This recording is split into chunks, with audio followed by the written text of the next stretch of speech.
My name is Holly. This is my friend Georgia. We are here for another episode of Bestie Book Talks, and today we are talking about Wendy Walker's Emma in the Night. Now, for once, this is the very first time that I have actually read this in appropriate time. Like, typically I am up the night before I come here. It's cramming. Yeah, like reading till like 2 in the morning because I make Georgia read it ahead of me and then I don't read it in time. So usually the book is very fresh in my mind because I just have finished reading it. But this time I actually finished reading it like 2, maybe even 3 weeks ago. Like I read it. We both read it 3 weeks ago. Yeah. Yeah. So I don't really remember it very well, so that's great. So I think maybe I need to just go back to cramming right before because, I mean, I remember it, but I can't remember like all my thoughts. And I actually made notes this time, but I left them at home. So I will fail all around. No. Yeah. But it's No. okay. You know, the fail was that one book review that we forgot to film us deciding which book we were going to do, and you had to do it in your car. Whoops. We made like production notes this time. Yeah, so this time we have notes of like what we have to go through because we always like forget to make a thumbnail. We always forget, like we forget to do everything. just talk about why we're sweaty. Yeah. You know, book stuff. I mean, really. You guys don't care. You guys are like, okay, like enough of this crap. Like, move on. Like everybody probably clicks out within the first like 2 minutes. They're like, these girls are just stupid. Bye. It's them again. Click. So dumb. Anywho.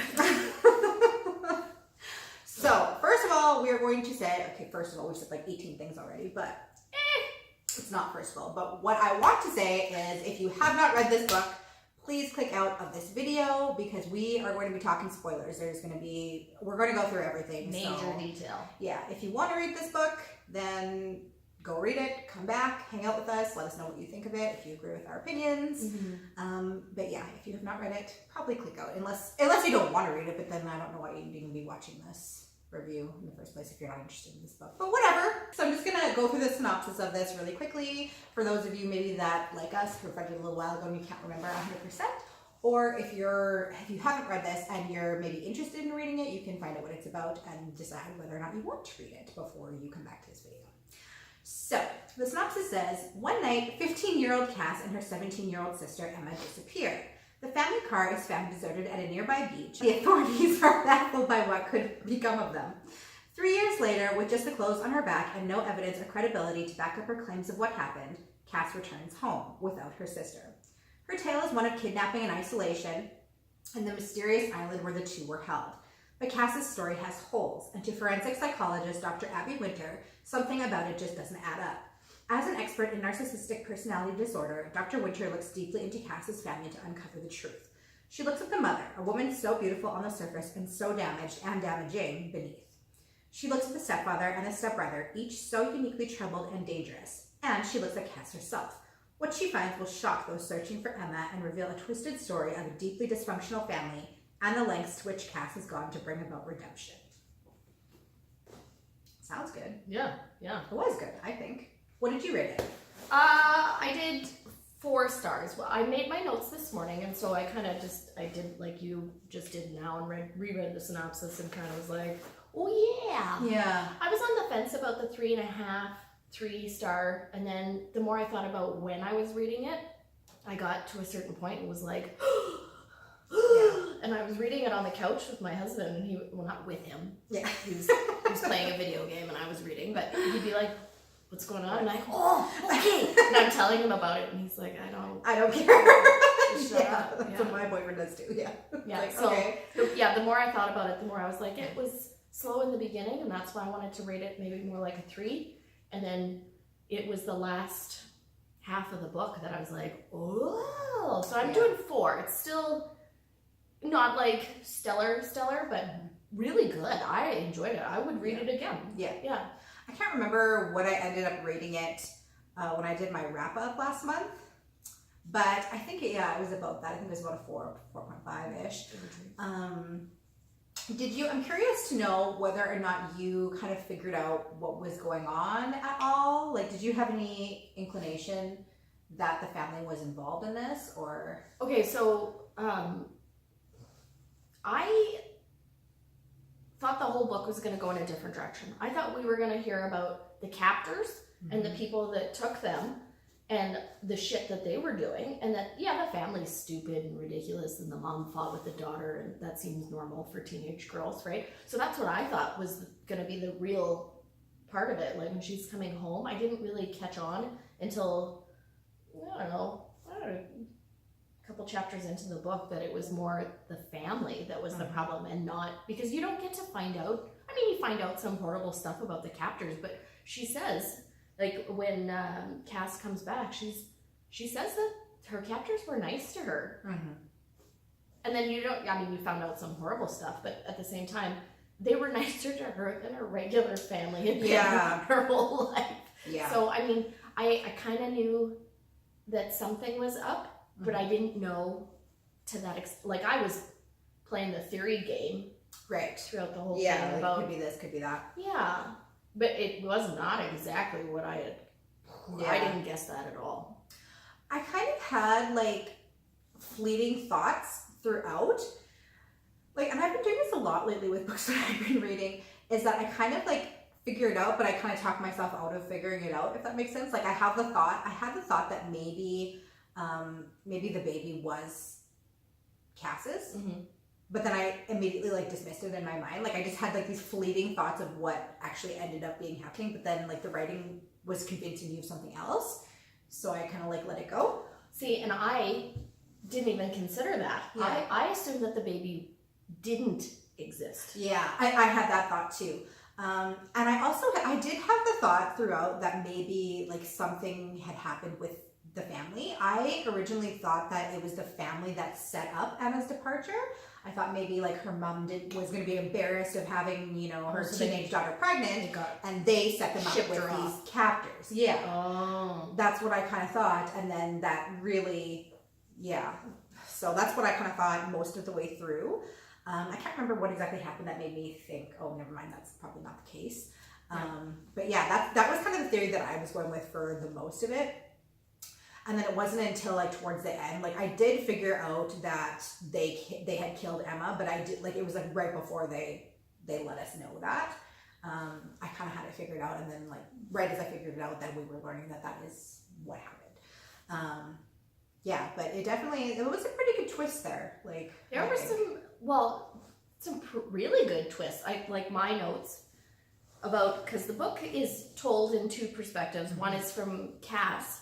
And it's interesting how it's written differently than the other perspective, which is the Dr. Abigail Winter, the FBI agent that first investigated them when they were missing, and then, of course, re-interviews her when she comes back. I didn't like Abigail Winter at all. Like, I've said a couple times on my channel that I've kind of stopped reading books about, like, cops and, like, FBI, like, trying to solve murders, and that's why, because I feel like in almost every single book like that, where it's, you know, like, an agent trying to solve a murder or trying to solve an abduction or something, it's, like, the same character. It's just, like, so overdone, where the FBI agent is just, like, this tragic, like, alcoholic that's just, like, has a horrible life and just, you know, is, like, addicted to her job and is just, like, you know, just, like, that tragic personality, doesn't sleep, and that's exactly what she was, and that's, like, why I stopped reading those kind of books, because I'm so annoyed with that character being played over and over and over again. So, and that's exactly what she was, and I found myself getting really annoyed by her parts, and I just wanted to, like, skip through and just read Cass's parts. Well, I was hoping for more in-depth information based on the fact that she's a psychologist that works for the FBI. So I was hoping that she would be more, not necessarily analytical, but explain things a little bit more about the whole narcissistic business. And then she kind of tidbits, or she says a little bit about how her family was narcissistic. Yeah. But you don't get, like, a huge, like, you find out that her mom had a drinking problem and stuff like that. But you don't get, like, the same kind of meat as you do when Cass talks. Yeah. So, but I liked that it was written differently. Like, you can totally tell the characters were very different. Yeah, that's true. Because so many books, like, they have a good enough distinction between characters.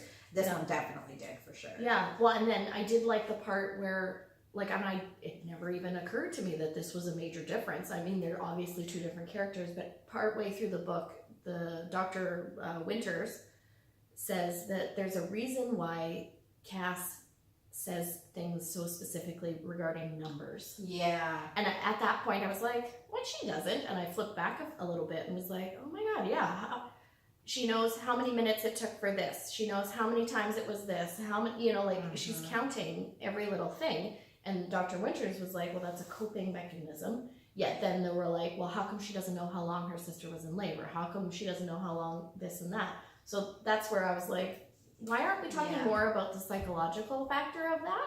Yeah. And why only sometimes she counts and sometimes she doesn't, have the way she described it, that she could hear her sister giving birth. I would say that's traumatic when you're 15 and you hear your sister screaming in another room and the other people are yelling and screaming and they don't know what to and do. they won't let you in and whatever. So, yeah. I think it was almost that's how Cass was using, she was conveying that to Dr. Winters as a way of hints. She was kind of giving her, she was kind of leading her in directions, right? And I think that's why she did that. She only gave that information up at certain times in order to lead Dr. Winters in a certain area.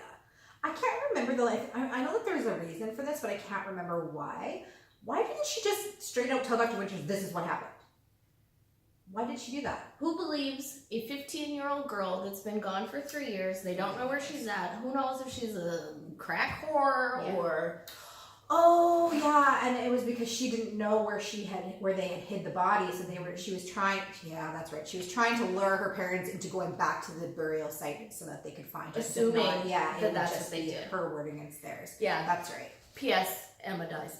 Yeah. In case you don't know, Emma's parents killed her, and so that's. Well, I don't know. Mom killed her. Yeah, the mom killed and the stepdad helped cover it up. When you read a book like this, you kind of think, my life was awesome. Yeah. I fought with my mom. She's a pain in the ass sometimes, but nope. Yep. Yeah. I'm happy I grew up the way I did. Yeah. These people are messed up. In my notes, I've got that Cass is extremely smart. She is, and they don't give her credit for it. She's been observing all this narcissistic behavior her whole life. So she is an expert manipulator. Yeah. Expert. At the age of 15, she became an expert.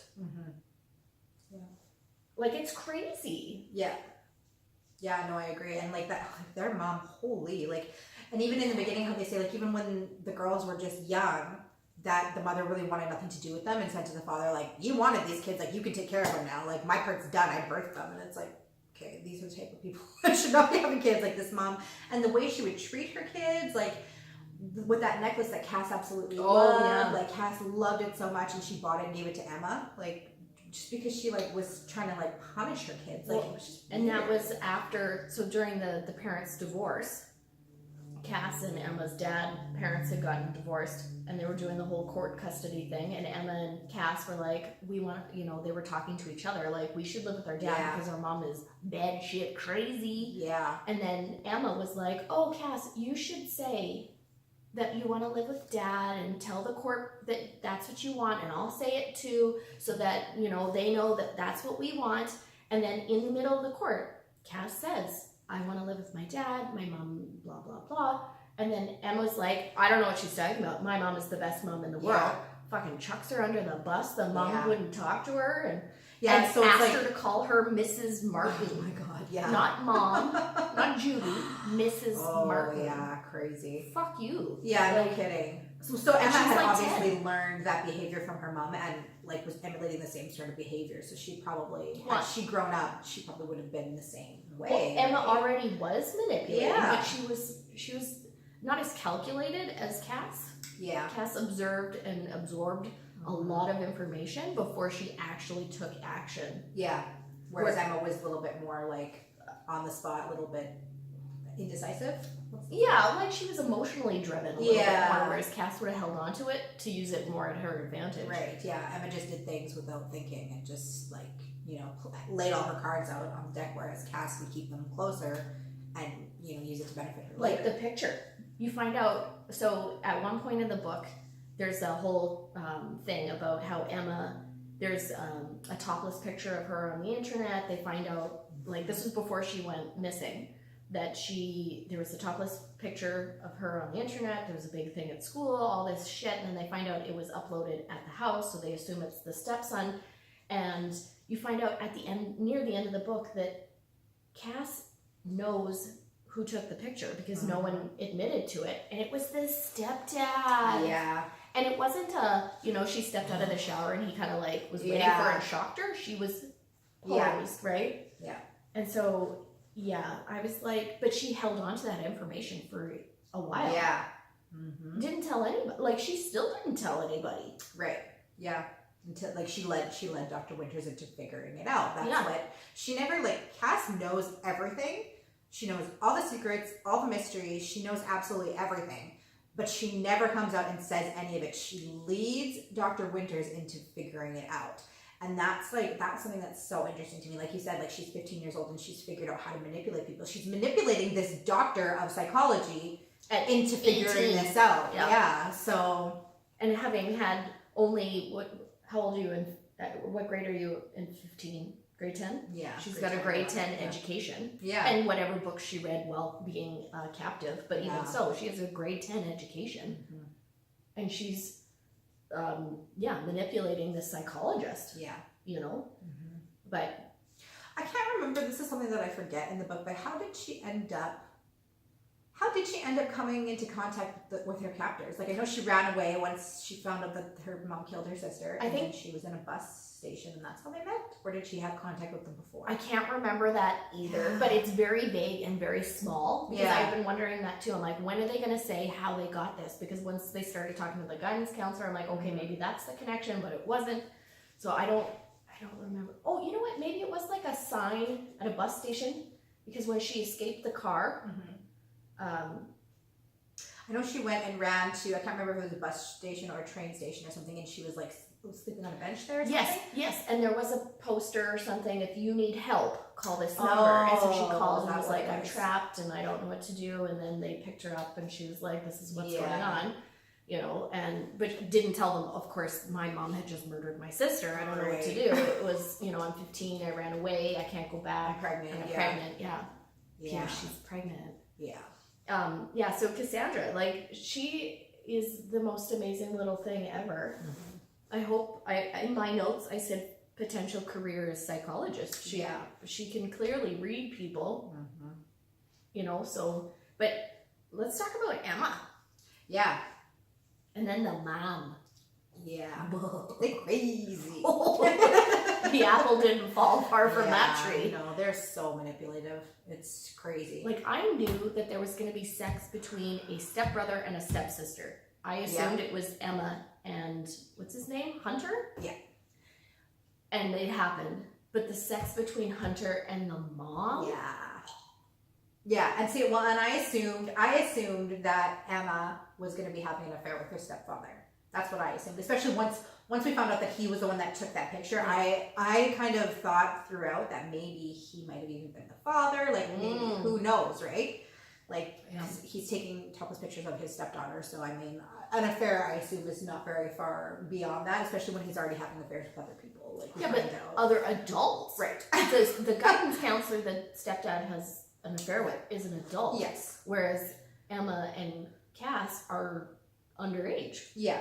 I don't think, though. I think that like I said, he's not very far off. He's taking topless pictures of her, so I assume that, had Emma not been killed, I assume that maybe something like that would have happened in the future. Because Cass and Emma watched her mom get pounded by the stepbrother. And so that was probably part of I'm sure Emma was thinking, like, well, to get back at you, I'm going to sleep with your husband. Yeah. Which I'm sure was probably not far off. Well, because it was Emma and Hunter had this, like, weird relationship where they kind of, they kind of liked each other a little bit, but they would, like, you know what it reminded me of? Did you ever watch Gossip Girl? No. Oh, my God. It reminded me of Gossip Girl so much. Like, totally gave me Gossip Girl vibes. I wish you had watched it, because then you'd be like, yeah, I did. Like, anybody that's read this book and you've watched Gossip Girl, like, did it not remind you of Chuck and Blair? Like, 100%. Sure. Like, they just had this, like, really, like, relationship where they liked each other, but it was almost like a game to them where they would, like, try to one-up each other and, like, see who could, like, make the other one more jealous and who could make the other one, like, more fucked up, basically. Yeah, but and that's what this reminded me they of. were So totally much. having sex. Oh yeah, for sure they were. But they were like, it was just almost like a game to them. Like they just, Because it's gross. I know that they're not actually related, but it's like, do you really want to have sex with your stepbrother? No, I don't care how hot he is. Well, he's a jerk too, right? Like that's what my notes say. It says he's an asshole. Yeah. So yeah, it kind of started, I think, with Emma emulating her mother's behavior because her mother taught her daughters that the way to control powerful men is with your sexuality. So she taught them that at a young age, not even just by emulating that, which she did, but she would straight out tell them, like, this is how you control powerful men. And so Emma started emulating that with her stepbrother. And so she would use her sexuality to get what she wants, and she also used it against him. Like she would, she knew that flirting with his father would drive him crazy. And having sex with his friend. Yeah, would drive him nuts. And so she extra did those things, and then he would do things to get back at her, like by putting her naked picture up on the internet. Like they were just playing this like sick, twisted game, but yet they were sleeping with each other at the same time. Like they liked each other, but at the same time, it was just all a game to them. Oh, it was... Again, I am so happy I grew up where I did. I don't care how nice their house was. It was... Yeah, it was a fucked up situation, that's for sure. And yeah, Emma, I think the turning point for me was the part where Cass tells us about how her sister was murdered, how she finally decided to play her hand and tell her sister, you know what you should do is tell Mom that you're pregnant with Hunter's baby and see what she says, which is totally not true because Cass is the one that's pregnant with Hunter's baby. Right. And she's almost like making her sister test the waters, just like her sister did to her at the court hearing about, do you want to live with Dad or not? Yeah. And good call. I mean, not for Emma, but her mom pushed her over a balcony and broke her neck. So if I was Cass, I'd fucking get out I told you, because you're not going to be able to hide this, so you got to let your mom know at some point. And you just saw her kill your sister for the same thing, so... Yeah, yes. Get out. She killed you. Yeah. Or killed your sister. Like, hey, Mom, I'm pregnant is not going to go over well. No. No, not at all. Oh, my God. But, like, she held on to that little tidbit of information and manipulated Emma. I'm sure she didn't... She didn't have an inkling that her mom would kill her. No. Not even a little. No, especially because that was her favorite child, right? So if she's going to kill her, she's definitely going to kill you. Yeah. The nothing daughter. For sure. The one that has to call her mom Mrs. Martin. Yeah. Oh.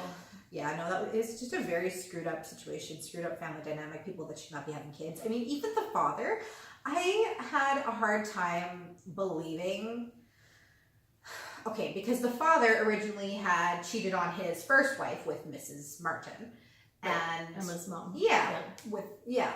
So I had a hard time, like afterwards, I don't know if maybe this man has changed so much since being with Mrs. Martin, but I had a hard time feeling that Mrs. Martin would go for a man like this because she makes it seem like she's only into very powerful men. So like, why would she end up with this man in the first place? Like he seems very weak and very like... timid and sad. See, I thought that too, but she does explain it when she's talking about how to manipulate or control a powerful man and what kind of, or maybe it was Dr. Winters that was talking about it.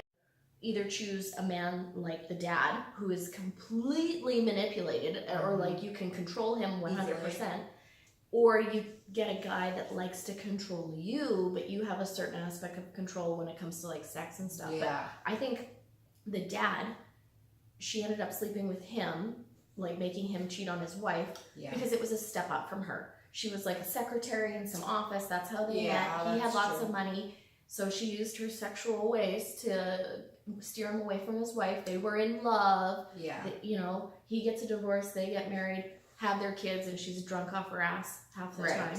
Yeah. And says, I don't want these babies. But because he's got money, she can stay at home and do that and not work. Yeah. Until she finds Mr. Martin, who has more money. Yeah. Even though he's more powerful. Even though he's more controlling. Like it's harder to manipulate Mr. Martin. Yeah. He's a hard ass, but it's that status. Right.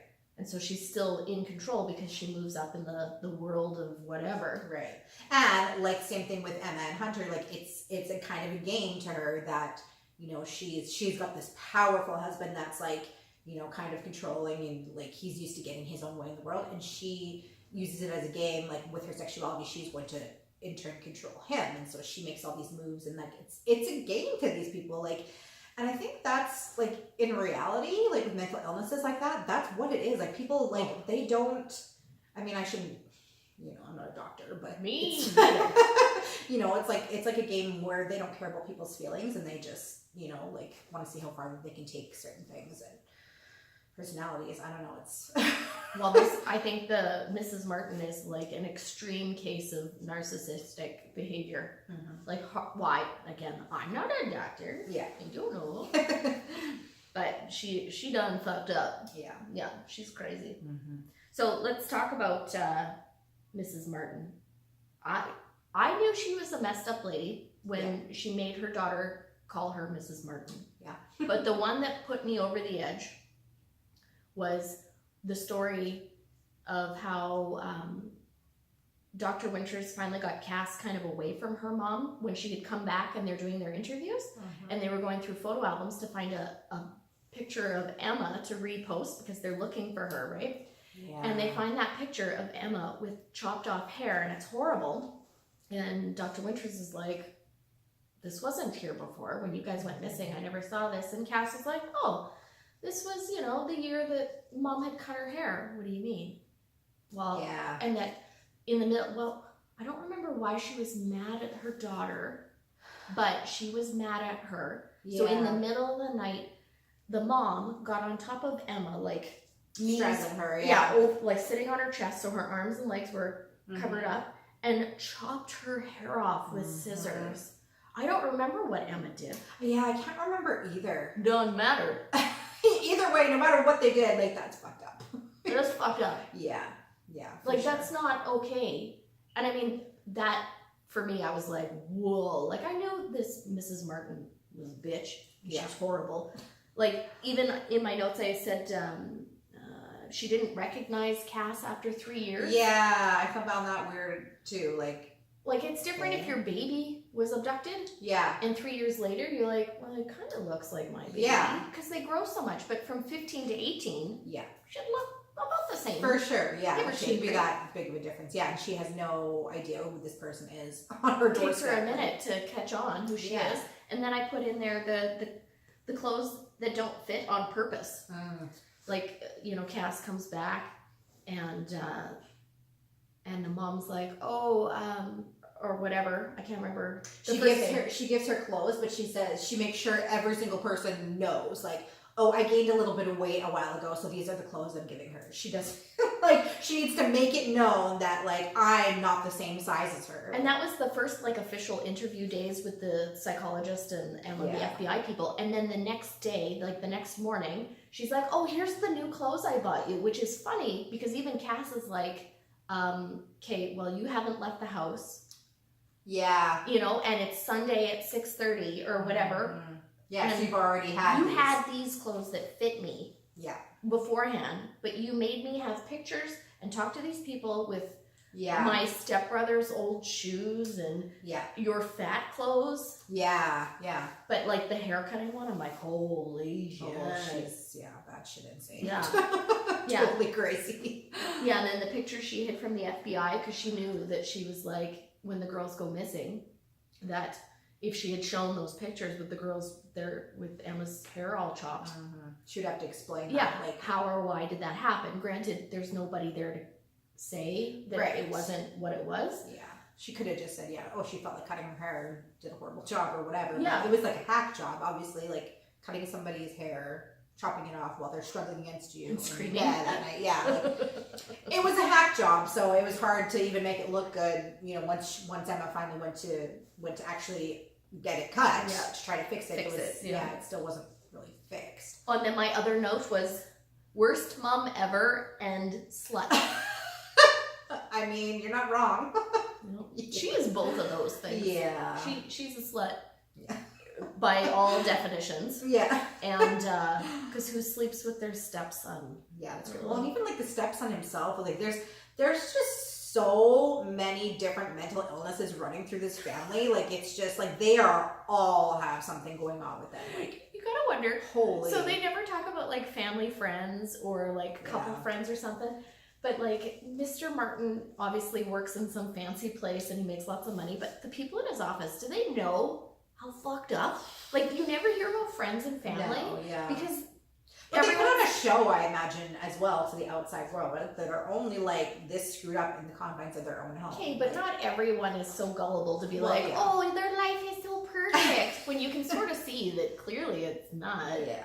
Especially when he goes off to nail the guidance counselor. So kidding. Really? Like, what? They're all crazy. And I wonder why they even, like, that was kind of interesting that they even put that in there in the first place. Like, how did that really add to the story, really? Other than just show what kind of a man he was. Like, I don't know.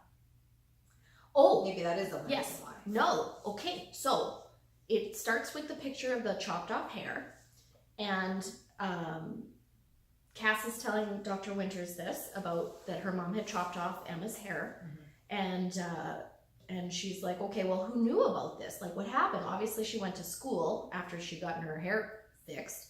And Cass is like, you should really talk to the guidance counselor because I know Emma talked to her.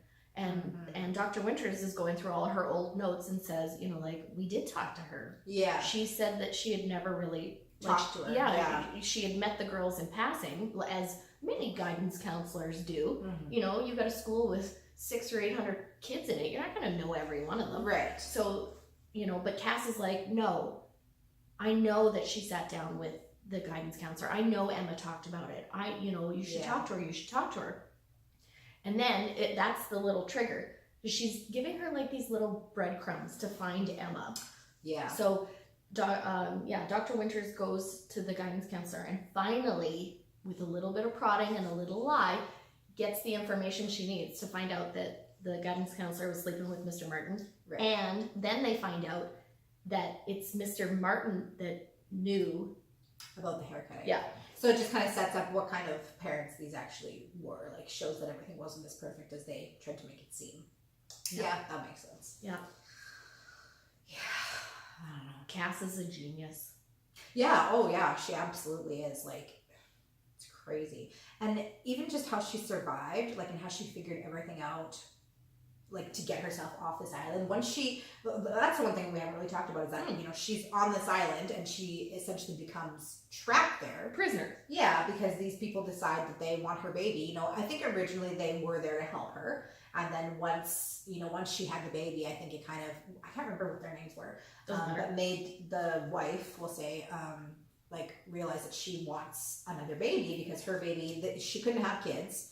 And they ended up adopting, I think, a boy who ended up passing away. There was an accident. He drowned. Yeah. And so they lost their only son.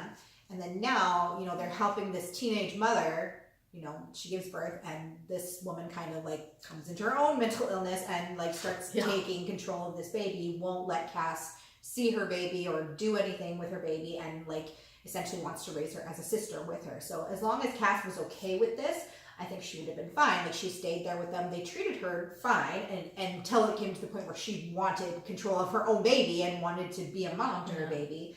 Then that's when things started to go south. And Cass realized that she was never going to be able to leave with this baby unless she, did something drastic.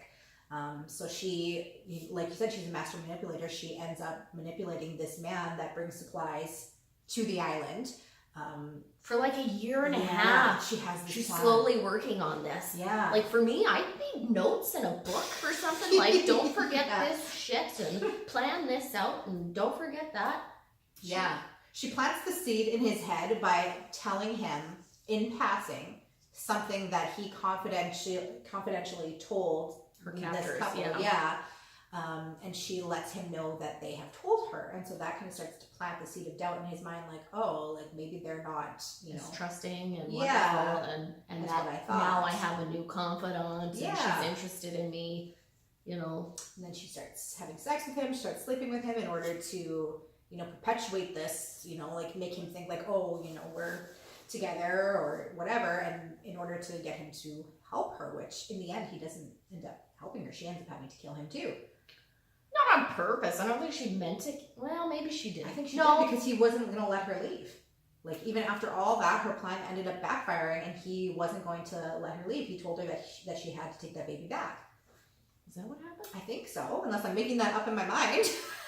Yeah, because she hits him over the head with the or she kind of has to. I don't think she intended to kill him, but she intended to incapacitate him so that she could get away, right? Yeah, because she didn't kill the captors. She just drugged them.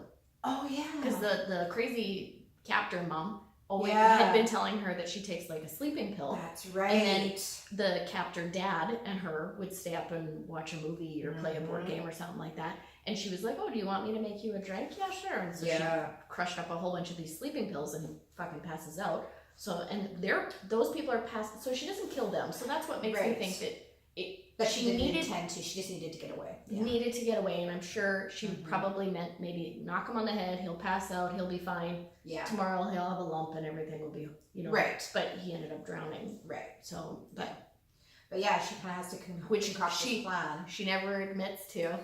Oh yeah. They never charged her for murder. Yeah. For him. Well, and I think it would be kind of difficult in that. Yeah, she didn't admit to it, but I think even if she had, that it would be kind of difficult in that situation to charge her with something like. I mean, but who knows in today's day and age? Like, I wouldn't say it was self-defense. Yeah. She'd be charged with murder for sure. But even if she's trying to get away, like they're holding her there against her will, like I don't know. Who knows? But I think they'd still charge her. Yeah. Yeah.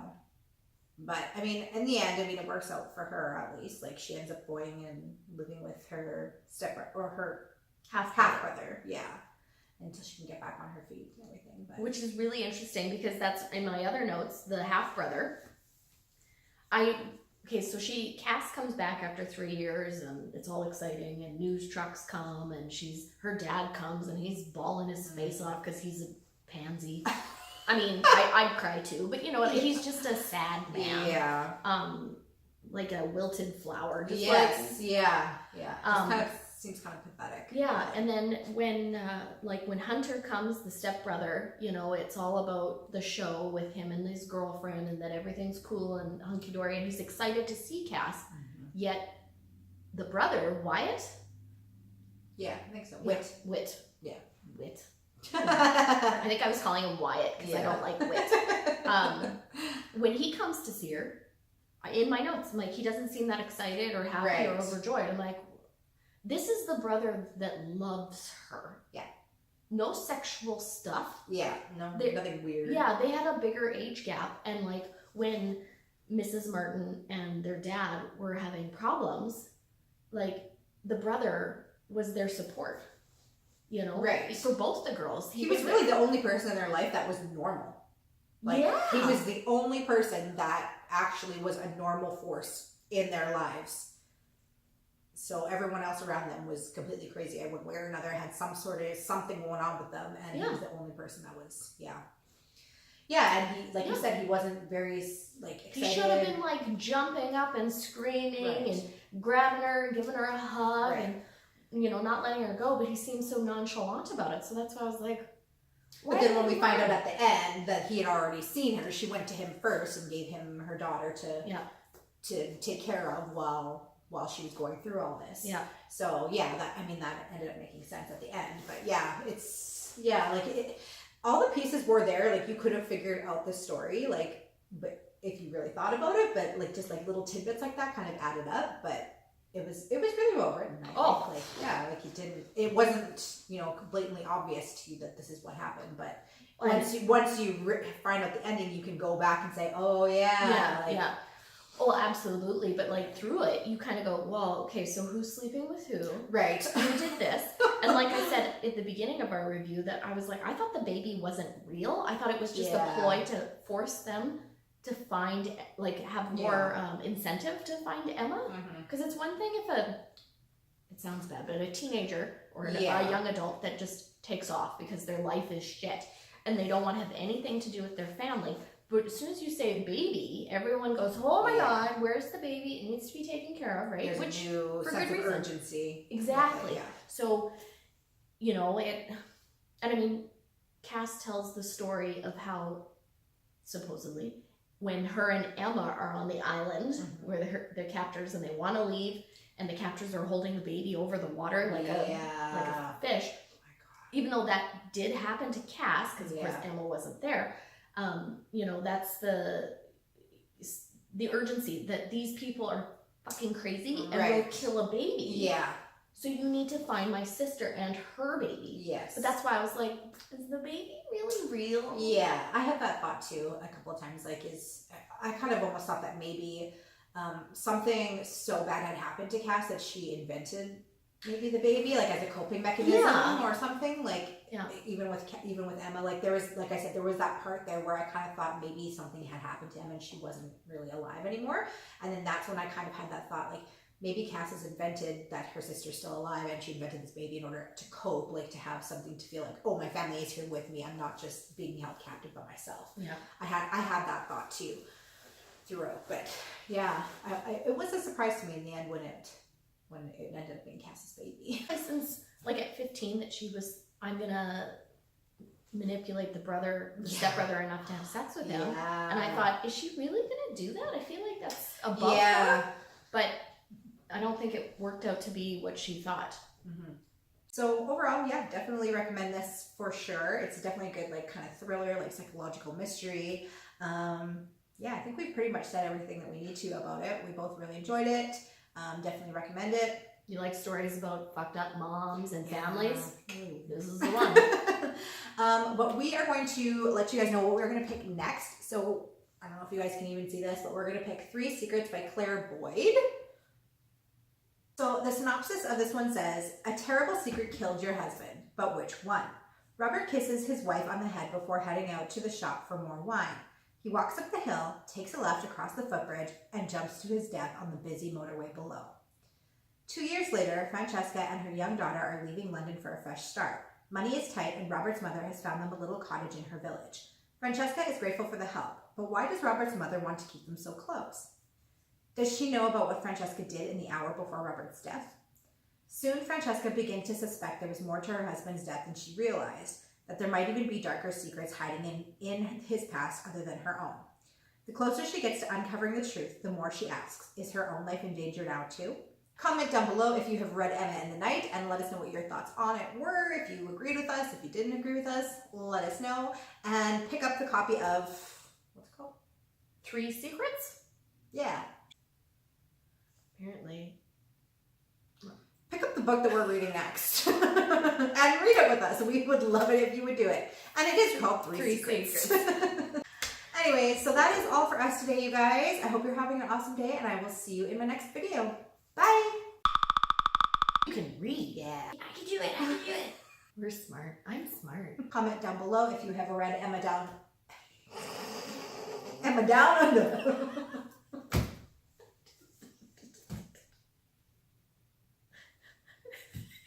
Where are we going with that? I think we read different books because my Emma is a psychological thriller and yours is something down in Kentucky that's Emma, come on down. Right. You just wanted outtakes, that's why. Apparently. Maybe you need to try for this shit. It just happens. Bro, that's me. Helping set and this is production manager. Mm-hmm.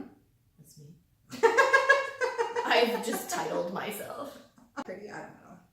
You're totally pretty. Am I pretty? I don't know. Let's just make up titles for ourselves. We're so stupid.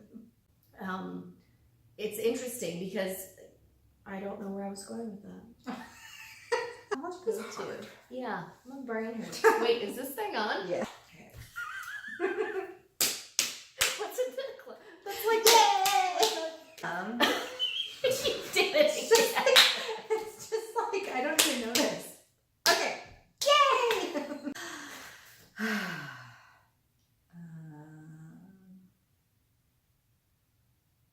We liked this book.